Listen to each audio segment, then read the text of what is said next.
Pentagon officials continue to deny any security breach and any responsibility for the events of Dark Thursday. Experts predicted recovery from Dark Thursday would take years, but here in Metropolis, the cleanup effort has been remarkably smooth. The public is stunned at how fast rubble has been cleared from the streets. This is Genevieve Sparling reporting live from You've been out again all night, haven't you? Can't do what I need to do in the daylight. Clark, I know you want to help, but you can't single-handedly rebuild everything that's been destroyed. It's my mess, Mom. I need to clean it up. You're not responsible for what happened. Zod is. Zod would not have been released if for once in my life I'd listened to Jarrell and done what he asked me to do. I have chores to do. Hey. Hey. Are you okay? Yeah, I'm fine. Clark, wait. I've never seen you this worn out. Even you have your limits. The chores can wait.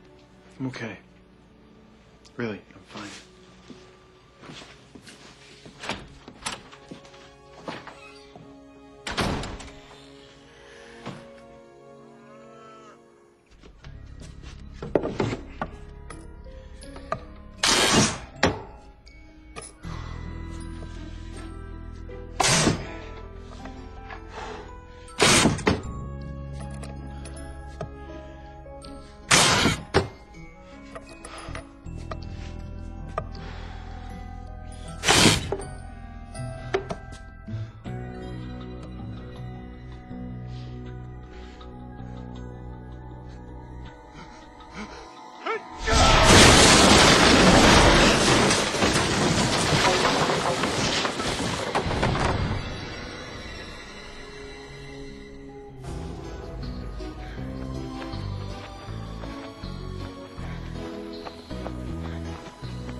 Help?